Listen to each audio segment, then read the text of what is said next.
ശബരിമലയെ രക്ഷിക്കാൻ കെ ജയകുമാറിന് ആകുമോ?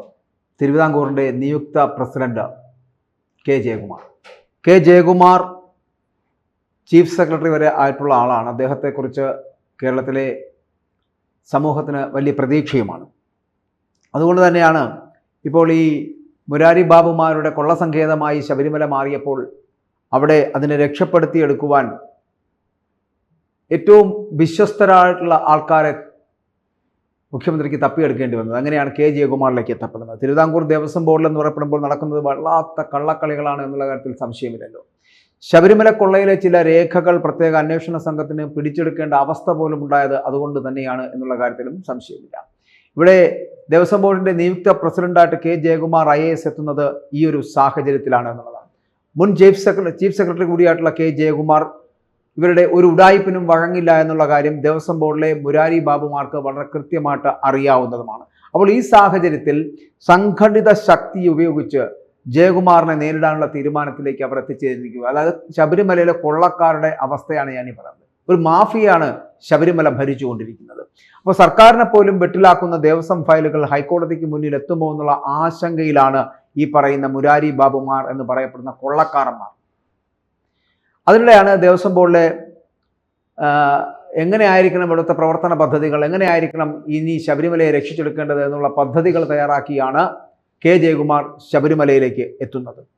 ശബരിമല സീസൺ തുടങ്ങാൻ ദിവസങ്ങൾ മാത്രമാണ് ഇനിയുള്ളത്. അതുകൊണ്ട് തന്നെ തുടക്ക ദിവസങ്ങളിൽ ഉത്സവ ക്രമീകരണത്തിലായിരിക്കും അദ്ദേഹം ആദ്യം ശ്രദ്ധ കേന്ദ്രീകരിക്കുക. അതിനുശേഷമായിരിക്കും ബാക്കിയുള്ള പ്രവർത്തനങ്ങളിലേക്ക് പോവുക. ശബരിമല കൊള്ളയിലും ജയകുമാർ വിശദമായിട്ടുള്ള പരിശോധനകൾ നടത്തുമെന്ന് തന്നെയാണ് അറിയാൻ കഴിയുന്നത്. കൂടാതെ ബോർഡ് പ്രസിഡന്റ് ആയതുകൊണ്ട് തന്നെ എല്ലാ രേഖകളും വിളിച്ചു വരുത്തി പരിശോധിക്കുവാൻ അദ്ദേഹത്തിന് കഴിയുകയും ചെയ്യും. അപ്പോൾ ഈ സാഹചര്യത്തെയാണ് ഇപ്പോൾ പലരും വളരെ ആശങ്കയോടുകൂടി കാണുന്നത്. കാരണം ഉള്ളുകള്ളികൾ കൃത്യമായിട്ട് മനസ്സിലാക്കി കഴിഞ്ഞാൽ, ഈ കള്ളക്കളികൾ കണ്ടു കഴിഞ്ഞാൽ അദ്ദേഹം കൃത്യമായിട്ട് പൊക്കും എന്നുള്ള കാര്യത്തിൽ സംശയമില്ല. അതുകൊണ്ട് തന്നെ മുരാരി ബാബുമാരാകുന്ന കൊള്ളക്കാരന്മാരുള്ള ദേവസ്വം ബോർഡിലെ ഉദ്യോഗസ്ഥന്മാർ അവരുടെ ചങ്കിടിപ്പ് കൂടുന്നു എന്ന് വേണമെങ്കിൽ പറയാം. മുമ്പ് ജയകുമാർ ഈ ശബരിമലയിൽ തന്നെ ചീഫ് കമ്മീഷണറായി പ്രവർത്തിച്ചിട്ടുണ്ട്. ഭാരിച്ച ഉത്തരവാദിത്തങ്ങൾക്കിടയിലാണ് അദ്ദേഹം അന്ന് ആ ജോലി ചെയ്തിരുന്നത്. അന്ന് ദേവസ്വം ബോർഡിലെ പരിചയസമ്പന്നം അഴിമതി വിരുദ്ധ പ്രതിച്ഛായമുള്ള വ്യക്തിയെ അന്ന് സെക്രട്ടറി ആക്കുകയും ചെയ്തു. ഈ വ്യക്തിയിലൂടെയായിരുന്നു ദേവസ്വം ഭരണം ജയകുമാർ അന്ന് നടത്തിക്കൊണ്ടിരുന്നത്. ഫയലുകളിലും മറ്റുമൊക്കെ എടുത്ത കരുതൽ ജയകുമാറിന് വലിയ തുണയായിത്തീരുന്ന ഒരു സാഹചര്യം അന്ന് ശബരിമലയിലുണ്ടായി. പിന്നീട് തിരുവിതാംകൂർ ദേവസ്വം ബോർഡിലെ സാഹചര്യം മാറിയതോടുകൂടിയാണ് ഈ ഉദ്യോഗസ്ഥൻ സ്വയം വിരമിക്കൽ വാങ്ങി പുറത്തേക്ക് പോകുന്ന ഒരു സാഹചര്യം ഉണ്ടായത്. ആ സെക്രട്ടറി അഴിമതിക്കാരുടെ ചതിക്കുഴികളിൽ പെടാതിരിക്കുന്ന, അല്ലെങ്കിൽ അങ്ങനെ ആ ചതിക്കുഴികളിൽ ചെന്ന് പെടാതിരിക്കാനായിരുന്നു ഒരു മുൻകരുതൽ എന്നോണമാണ് സെക്രട്ടറി അടക്കം വന്ന് ഈ പറഞ്ഞ പോലെ സ്വയം വിരമിക്കൽ വാങ്ങിച്ച് VRS എടുത്തവിടെ നിന്നും പോയത് എന്നുള്ളതാണ്. അപ്പോൾ ഇത്തരത്തിലുള്ള ഉദ്യോഗസ്ഥർ തുലവും കുറവാണ് നമ്മുടെ ശബരിമലയിലും ദേവസ്വം ബോർഡിലും സർക്കാർ സംവിധാനങ്ങളിലെല്ലാം തന്നെ. അതുകൊണ്ട് തന്നെ ദേവസ്വം ബോർഡിൽ നിന്നും വിശ്വസ്തരെ ഉണ്ടാക്കുക ജയകുമാർ എന്ന് പറയപ്പെടുന്ന പ്രസിഡന്റിന് വലിയ പ്രതിസന്ധി ഉണ്ടാക്കുമെന്നുള്ള കാര്യത്തിൽ സംശയമില്ല. എന്നാൽ ജയകുമാറിന് മറ്റ് പ്രധാന ചുമതലയൊന്നും ഇന്ന് ഇല്ല. എന്നാൽ ചീഫ് സെക്രട്ടറിയായി വിരമിച്ച ജയകുമാർ മലയാള സർവകലാശാല വൈസ് ചാൻസലറായി തുടരുന്ന ഒരു സാഹചര്യം ഉണ്ടായിരുന്നു. അതിനുശേഷം IMG എന്ന പരിശീലന സ്ഥാപനത്തിൻ്റെ ചുമതല മാത്രമാണ് അദ്ദേഹത്തിന് ഉണ്ടായിരുന്നത്. അത് അദ്ദേഹം ഒഴിയാൻ പോവുകയാണ്. അതിനുശേഷമായിരിക്കും സമ്പൂർണ്ണമായിട്ടും ഈ തിരുവിതാംകൂറിൻ്റെ ദേവസ്വം ബോർഡ് പദവിയിലേക്ക് എത്തിച്ചേരുക. ഇല്ലെങ്കിൽ ദേവസ്വം ബോർഡ് ഒരു മുഴുവൻ സമയം ജയകുമാറിൻ്റെ സാന്നിധ്യം ഉണ്ടാകേണ്ടത് ആവശ്യമുള്ള ഒരു ഘട്ടമാണ്. മാത്രമല്ല ഈ തീർത്ഥാടന കാലത്ത് സന്നിധാനത്തടക്കം അദ്ദേഹത്തിൻ്റെ നിറസാന്നിധ്യം ആവശ്യമാണ്. വർഷങ്ങൾക്ക് മുൻപ് ഈ ശ്രീപത്മനാഭസ്വാമി ക്ഷേത്രത്തിൽ മോഷണം നടക്കുന്നു എന്നുള്ള ആരോപണം അന്ന് പ്രതിപക്ഷ നേതാവായിരുന്ന VS അച്യുതാനന്ദൻ ആരോപണം ഉന്നയിച്ചിരുന്നു. സുപ്രീം കോടതി വിധിയെ തുടർന്ന് ആസ്തികൾ കണക്കെടുക്കാൻ വേണ്ടിയിട്ട് പ്രത്യേക സമിതിയെ അന്ന് നിയോഗിക്കുകയും ചെയ്തു. ആ സമിതിയിലും ഇതേ അതിവിശ്വസ്തനായിട്ടുള്ള കെ ജയകുമാർ ഉണ്ടായിരുന്നു എന്നുള്ളതാണ്. അപ്പോൾ പത്മനാഭസ്വാമി ക്ഷേത്രത്തിലെ ശതകോടികളുടെ സ്വത്ത് കൃത്യമായിട്ട് എണ്ണിത്തിട്ടപ്പെടുത്തി സുരക്ഷിതമാക്കിയ വ്യക്തിയായിട്ടുള്ള ജയകുമാറിന് ശബരിമല സ്വർണ്ണക്കൊള്ളയുടെ കാലത്തും ദേവസ്വം സ്വത്ത് സംരക്ഷിക്കുവാനുള്ള ഒരു നിയോഗം വന്നിരിക്കുകയാണ്. ആ നിയോഗം അദ്ദേഹം വളരെ കൃത്യമായും ഉത്തരവാദിത്തത്തോടെയും നടപ്പിലാക്കും എന്ന് തന്നെ വിശ്വസിക്കുകയും ചെയ്യാം. അപ്പോൾ സർക്കാർ ഈ നിയോഗം സർക്കാർ ഏൽപ്പിച്ചിരിക്കുന്ന ഈ നിയോഗം എന്ന് പറയുന്നത് ജയകുമാർ വളരെ ഉത്തരവാദിത്തത്തോടുകൂടി ചെയ്തു തീർക്കേണ്ടതാണ്. വിശ്വാസികളുടെ വിശ്വാസം സംരക്ഷിക്കേണ്ടതാണ്. ശബരിമലയുടെ തീർത്ഥാടനം അത് സുഗമമാക്കേണ്ടതാണ്. അതുപോലെ തന്നെ ദേവസ്വം ബോർഡിൻ്റെ പ്രവർത്തനങ്ങൾ, ആ ദേവസ്വം ബോർഡിൻ്റെ ദൈനംദിന പ്രവർത്തനങ്ങളടക്കം ഒരു പ്രൊഫഷണൽ ലൈനിലേക്ക് കൊണ്ടുവരുവാനുള്ള ഒരു സമീപനം സ്വീകരിക്കാൻ പോവുകയാണ്. അതാണ് നിയുക്ത തിരുവിതാംകൂർ ദേവസ്വം പ്രസിഡന്റായിട്ട് വരുന്ന കെ ജയകുമാറിന്റെ ലക്ഷ്യമെന്ന് പറയപ്പെടുന്നത്. അപ്പോൾ ഈ ചുമതലകളൊക്കെ ഒരു ദൈവനിയോഗം പോലെ അദ്ദേഹം കൈക്കൊണ്ട് ഇവിടെ ശബരിമലയിലേക്ക് അദ്ദേഹം എത്തിച്ചേരുകയാണ്. പദവിയിലുള്ള കാലത്തോളം ശബരിമലയിലെ വസ്തുക്കൾ സംരക്ഷിക്കുന്ന, നിധി കാക്കുന്ന ഒരു ഭൂതമായിട്ട് ജയകുമാർ മാറുമെന്നുള്ള കാര്യത്തിൽ സംശയമില്ല. പ്രതീക്ഷ എന്ന് പറയപ്പെടുന്നത്, എല്ലാ വിശ്വാസികളുടെയും പ്രതീക്ഷ എന്ന് പറയപ്പെടുന്നത് അതാണ്. കാരണം ജയകുമാർ എന്ന് പറയപ്പെടുന്ന വ്യക്തിയിൽ എല്ലാവർക്കും വലിയ വിശ്വാസമുണ്ട്. കെ ജയകുമാർ നേരത്തെയും ഇത്തരത്തിൽ ശബരിമലയുടെ ചുമതലകൾ വഹിച്ചിട്ടുണ്ട്. ദീർഘകാലം അദ്ദേഹം ശബരിമല ഹൈപ്പവർ കമ്മിറ്റി ചെയർമാനായിരുന്നു. 2 തവണ അദ്ദേഹം ശബരിമലയുടെ തന്നെ സ്പെഷ്യൽ കമ്മീഷണർ പദവി അലങ്കരിച്ചിട്ടുണ്ട്, അത് വഹിച്ചിട്ടുണ്ട്. മാത്രമല്ല ശബരിമല മാസ്റ്റർ പ്ലാൻ കമ്മിറ്റിയുടെ ചെയർമാനായിട്ടും ഇദ്ദേഹം പ്രവർത്തിച്ചിട്ടുണ്ട്. കഴിഞ്ഞ ദിവസം ചേർന്ന സംസ്ഥാന CPM സെക്രട്ടേറിയറ്റിൽ 5 പേരുകളാണ് ഇതുമായിട്ട് ബന്ധപ്പെട്ട് തിരുവിതാംകൂർ ദേവസ്വം ബോർഡിന്റെ പ്രസിഡന്റ് പദവിയിലേക്ക് ഉയർന്നു വന്നത്. എങ്കിലും കൂടുതൽ മുൻതൂക്കം കിട്ടിയത് കെ ജയകുമാറിനായിരുന്നു. നിലവിലെ ബോർഡ് പ്രസിഡന്റായിട്ടുള്ള PS പ്രശാന്തിന്റെയും അംഗമായിട്ടുള്ള അജികുമാറിന്റെയും കാലാവധി ഈ മാസം 12 വരെയാണുള്ളത്. 16-ന് ശബരിമലയുടെ മണ്ഡലകാലം ആരംഭിക്കുന്നു. അപ്പോൾ ഈ മണ്ഡലകാലം ആരംഭിക്കാനിരിക്കെ കാലാവധി 2026 ജൂൺ വരെ നീട്ടാനുള്ള ഒരു ഓർഡിനൻസ് കൊണ്ടുവരാൻ ആദ്യം മുഖ്യമന്ത്രി പിണറായി വിജയനും ഒക്കെ തീരുമാനിച്ചിരുന്നു. പക്ഷേ ഈ സാഹചര്യത്തിൽ അത് നടപ്പിലാകില്ല. കാരണം PS പ്രശാന്തിലേക്ക് അടക്കം ഹൈക്കോടതിയുടെ നിശ്ചിതമായിട്ടുള്ള വിമർശനങ്ങൾ, ആരോപണങ്ങൾ നിഴലിച്ചതോടുകൂടി അതിൽ നിന്ന് നീട്ടിക്കൊടുക്കൽ അല്ലെങ്കിൽ കാലാവധി നീട്ടിക്കൊടുക്കൽ എന്നുള്ളത് മരവിപ്പിക്കുന്ന ഒരു സ്ഥിതിവിശേഷം ഉണ്ടായി. അതായത് ഓർഡിനൻസ് കൊണ്ടുവന്നില്ല എന്നുള്ളതാണ്. അപ്പോൾ ഈ ശബരിമല സ്വർണ്ണക്കവർച്ചയുമായി ബന്ധപ്പെട്ട കേസിൽ നിലവിലെ ദേവസ്വം ബോർഡിനെതിരെ രൂക്ഷമായിട്ടുള്ള പരാമർശങ്ങൾ കോടതിയുടെ ഭാഗത്ത് നിന്ന് ഉണ്ടായതോടുകൂടിയാണ് കാലാവധി നീട്ടാനുള്ള തീരുമാനത്തിൽ നിന്ന് സർക്കാർ പിന്നാക്കം പോയത്. കാലാവധി നീട്ടാൻ ഓർഡിനൻസ് കൊണ്ടുവരാൻ ആലോചിച്ചിരുന്നുവെങ്കിലും ശബരിമല കൊള്ളയിൽ, സ്വർണ്ണക്കൊള്ളയിൽ നിലവിലെ ബോർഡിനെയും ബോർഡിലെ പ്രസിഡന്റിനെയും അടക്കം പ്രതിക്കൂട്ടിലാക്കുന്ന വീഴ്ചകളിലേക്ക്, ആ ആരോപണങ്ങളിലേക്കുമൊക്കെ ഹൈക്കോടതി വീണ്ടും വിരൽ ചൂണ്ടുന്ന ഒരു സാഹചര്യമുണ്ടായി. ഈ സാഹചര്യത്തിലാണ് ക്ലീൻ ഇമേജ് ഉള്ള IAS ഓഫീസറായിട്ടുള്ള കെ ജയകുമാറിനെ പ്രസിഡന്റാക്കാൻ സർക്കാർ തന്നെ തീരുമാനമെടുത്തത് എന്നുള്ളതാണ്.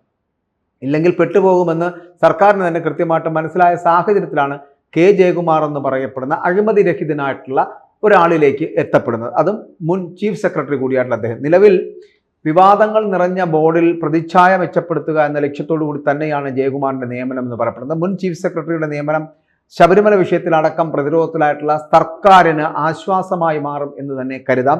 മികച്ചതും കുറ്റമറ്റതുമായിട്ടുള്ള ഒരു സിസ്റ്റത്തിന്റെ അഭാവമാണ് ശബരിമലയിലെ ഇപ്പോഴത്തെ പ്രശ്നങ്ങൾക്കെല്ലാം കാരണമായത് എന്ന് വേണമെങ്കിൽ പറയാം. അത്തരത്തിൽ തന്നെയാണ് ബോർഡ് പ്രസിഡന്റ് സ്ഥാനം ഏറ്റെടുക്കാൻ ഒരുങ്ങുന്ന കെ ജയകുമാർ അടക്കം ഇതിനോട് പ്രതികരിക്കുന്നതും. അങ്ങനെ ദേവസ്വം ബോർഡിന് ഘടനാപരമായിട്ടുള്ള ഒരുപാട് പ്രശ്നങ്ങൾ ഉണ്ട് എന്നും സ്വർണ്ണക്കടത്ത് തന്നെ അതിശയപ്പെടുത്തുന്ന കാര്യം അല്ല എന്നും അദ്ദേഹം പറഞ്ഞു. കാരണം എന്ത് വേണോ, ഒരു പ്രൊഫഷണൽ രീതിയിലാണെങ്കിൽ ഇതൊന്നും അവിടെ നടപ്പിലാവില്ല. പക്ഷേ ഇവിടുത്തെ ശബരിമലയിൽ നിലവിലെ സിസ്റ്റം എന്ന് പറയപ്പെടുന്ന വളരെ ദുർബലമായതുകൊണ്ടും ഒപ്പം തന്നെ ലൂപ്പ് ഹോൾസ് ധാരാളം ഉള്ളതുകൊണ്ടും അതുകൊണ്ട് തന്നെയാണ് ഇത്തരത്തിൽ പലതും അവിടെ നടപ്പിലാകുന്നത് എന്നുള്ളതാണ്. മാത്രമല്ല കോടതിയുടെ മേൽനോട്ടം ഉണ്ടെന്നതാണ് സത്യത്തിൽ ഇപ്പോൾ ഈ ഒരു അവസ്ഥയിൽ ശബരിമലയ്ക്ക് ഒരു ആശ്വാസമാകുന്നത് എന്ന് വേണമെങ്കിൽ പറയാം.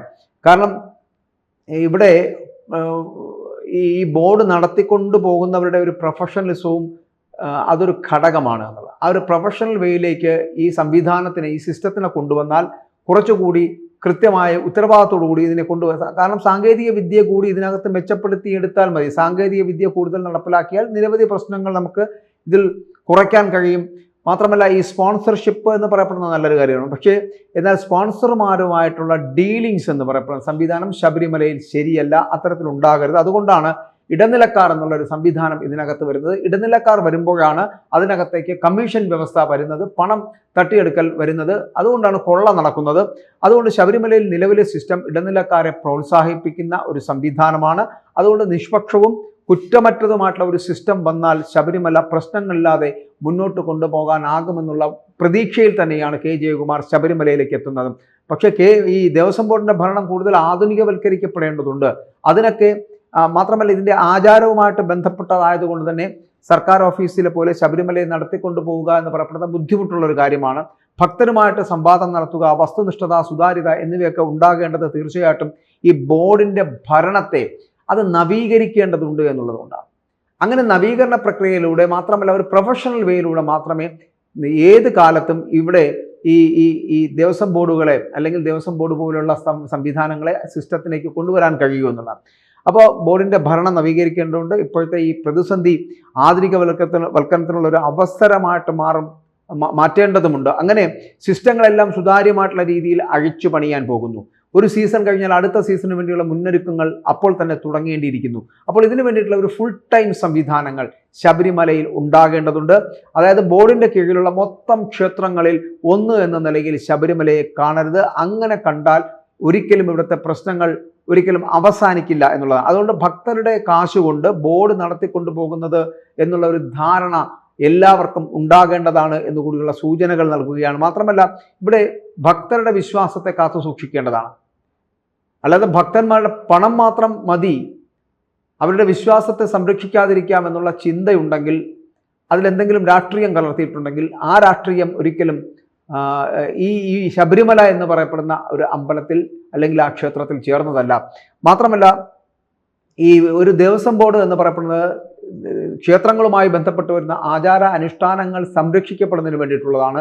അതുകൊണ്ട് തന്നെ ദേവസ്വം ബോർഡിൻ്റെ പ്രവർത്തനങ്ങൾ എന്ന് പറയപ്പെടുന്നതും ഭക്തരുടെ വിശ്വാസത്തിൽ ഊന്നിയുള്ളതായിരിക്കണം. ഒന്നിലും ഒരു തരത്തിലുമുള്ള മായം ചേർക്കൽ പാടില്ല എന്നുള്ളതാണ്. എല്ലാത്തിലും ഒരു വിശ്വാസത്തിൻ്റെ ഒരു നൈർമല്യം ഉണ്ടാകേണ്ടതുണ്ട്. മാത്രമല്ല വഴിപാടുകൾ, അവിടെ നടത്തപ്പെടുന്ന വഴിപാടുകൾ എന്ന് പറയപ്പെടുന്നതിന് ഒരു പവിത്രത ഉണ്ടാകേണ്ടതുണ്ട്. അതിൻ്റെ ഗുണനിലവാരം ഉറപ്പാക്കേണ്ടതുണ്ട്.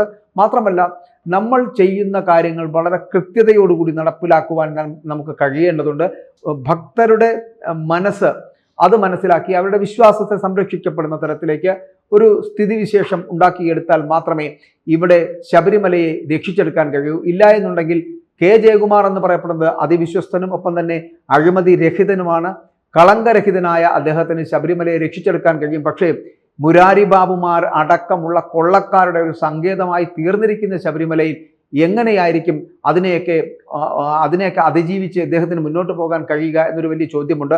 അത്തരത്തിൽ ഈ മുരാരി ബാബുമാരെ, ഉണ്ണികൃഷ്ണൻ പോറ്റിമാരെ പോലുള്ള സ്പോൺസർമാരെ, ആ ദേവസ്വം ബോർഡിൽ ഇന്നും കുടിയിരിക്കുന്ന ചാത്തന്മാരെ പോലുള്ള ഭൂതങ്ങളെ പോലുള്ള കൃത്യമായിട്ടും ചെകുത്താന്മാരായിട്ടുള്ള ഈ ഉദ്യോഗസ്ഥന്മാരെ ഏത് തരത്തിൽ പിടിക്കപ്പെടാം, ഏത് തരത്തിൽ അവരെ അതിൽ നിന്ന് മാറ്റിയെടുക്കാം എന്നൊക്കെ ആലോചിച്ചാൽ കെ ജയകുമാറിന്റെ മുമ്പിൽ പ്രതിസന്ധി എന്ന് പറയപ്പെടുന്നത് വളരെ വലുതാണ്. ആ പ്രതിസന്ധിയൊക്കെ മറികടന്ന് തിരുവിതാംകൂർ ദേവസ്വം ബോർഡിനെയും ഒപ്പം തന്നെ ശബരിമലയും രക്ഷിക്കുവാൻ കെ ജയകുമാറിനാകുമോ എന്നൊരു ചോദ്യം വളരെ വലുതായി നമ്മുടെ മുമ്പിൽ എത്തുന്നുണ്ട്. പക്ഷേ പ്രതീക്ഷയോടുകൂടി തന്നെയാണ് അദ്ദേഹം ശബരിമലയിലേക്ക് പോകുന്നത്. വിശ്വാസികളെ സംരക്ഷിച്ചു നിർത്തിക്കൊണ്ട് ശബരിമലയെ രക്ഷിച്ചെടുക്കുവാനുള്ള തന്ത്രങ്ങൾ തന്നെയായിരിക്കും അദ്ദേഹം ഉണ്ടാക്കിയെടുക്കുക. ഞാൻ പറഞ്ഞ പോലെ ഒരു പ്രൊഫഷണൽ വേയിലായിരിക്കും ഇനി മുന്നോട്ട് പോവുക. കാരണം കെ ജയകുമാർ IAS പോലൊരു ഇത്രയും ഹൈ പ്രൊഫൈലുള്ള ഒരു ഉദ്യോഗസ്ഥന് വളരെ കൃത്യമായി അവിടെ ചില കാര്യങ്ങൾ നടപ്പിലാക്കാൻ കഴിയും. പക്ഷേ ഈ മുരാരി ബാബുമാർ പോലുള്ള കൊള്ളക്കാർ ഇദ്ദേഹത്തെ ആക്രമിക്കാതിരുന്നാൽ. കൂടുതൽ വാർത്തകളും വിശേഷങ്ങളും നിങ്ങളിലേക്ക് എത്താൻ ABC മലയാളം സബ്സ്ക്രൈബ് ചെയ്യുക, ബെൽ ബട്ടണും അമർത്തുക.